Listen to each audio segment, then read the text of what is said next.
Well, I suppose every one of us has once drawn a picture like this. And in this video, I would like to bring attention to the few details that will take your painting to completely another level. Firstly, let me tell you what I have already done in this picture.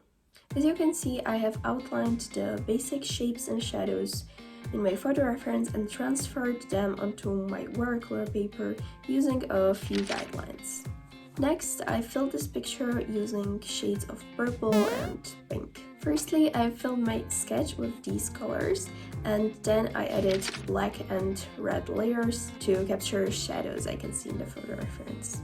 I just stuck to the shapes I've drawn, roughly matching the color with the color in my photo reference, but didn't capture the individual shades of each plane. The tear-shaped plane in the center of the picture is just pink with a layer of black. I worked in some lines while it was wet using wet on wet technique. Tip number 1 is something I've already mentioned, and that is to divide the object you are painting into smaller shapes. You can do this as a part of studying your photo reference, which is something I consider a necessary part of painting process. But the other benefit is that from now on you will have to focus only on few millimeters at the time, which is definitely easier than focusing on the whole object. It helps to draw these shapes in your photo reference as well. This is something that will allow you to work systematically. It's up to you what will it mean in your case, but it's important to have a system. Consider this my tip number 2. I'll start by this pink 2 shapes, just beside the dark triangle at the bottom of this gem. There is a little highlight in them, so I will fill in everything but that spot with a purple color. By the way, in watercolor, you should always work your way from lighter to darker shades, not the other way around. That's my tip number 3, although you may have already known that or did it naturally. Notice how these lines in the central shape are blurred. They are also darker, so I need to wet my paper and draw them in with a darker shade of purple. Here you can see how I changed the colors of the picture. In the photo reference, these lines are brown, but do not let that confuse you. I just wanted the gem to seem a little more magical, or how to call that. And it's time for my tip number 4, which is that you need to focus on the details, which may seem very obvious, but let me be more specific. For example, when I want to know how to paint these lines inside gem, I have to ask myself a few questions. Firstly, what technique should I use? Wet on wet or dry on dry? It can be also something in between, like in this painting.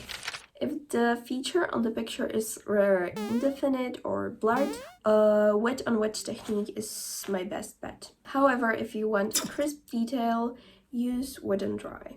Second question, how dark should this detail get? I recommend you to always make the light shades a little lighter and the dark shades a little darker than you can see in your photo reference, especially if you don't intend to stick to the colors of the photo reference and play around a little.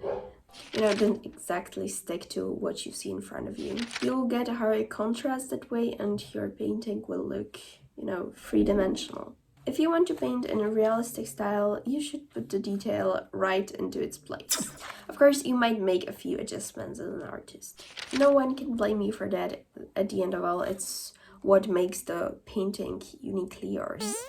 But if you really want to make sure that your picture looks realistic, I advise you to put the pictures into a place that you can see in the photo reference in front of you. Using this principle, let's add a few details to a few other shapes. And I want to emphasize how important it is to increase the contrast in your painting, which is basically what I do right now.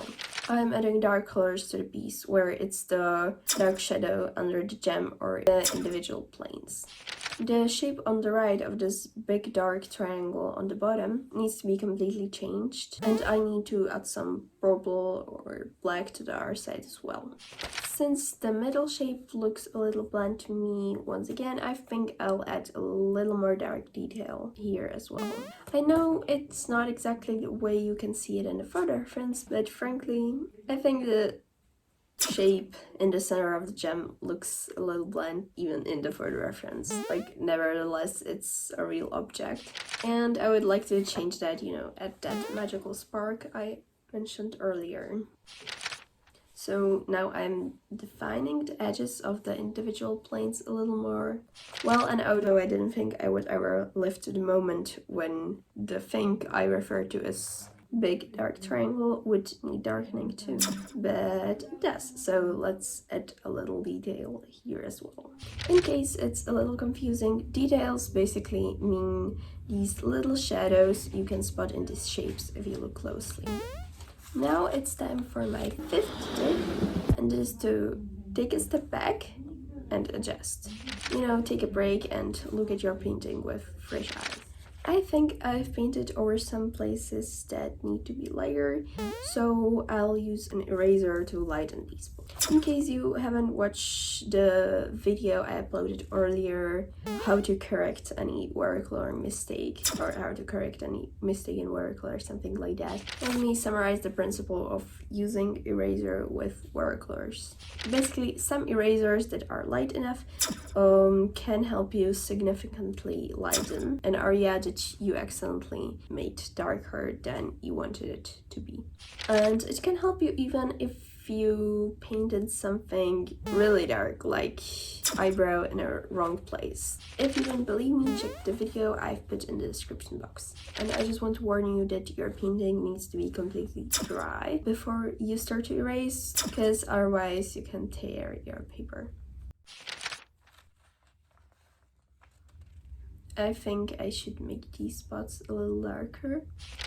Yeah, and add a gradient to the shadow, maybe paint the ground under the gem. And I think I'll even add some scratches to the diamond.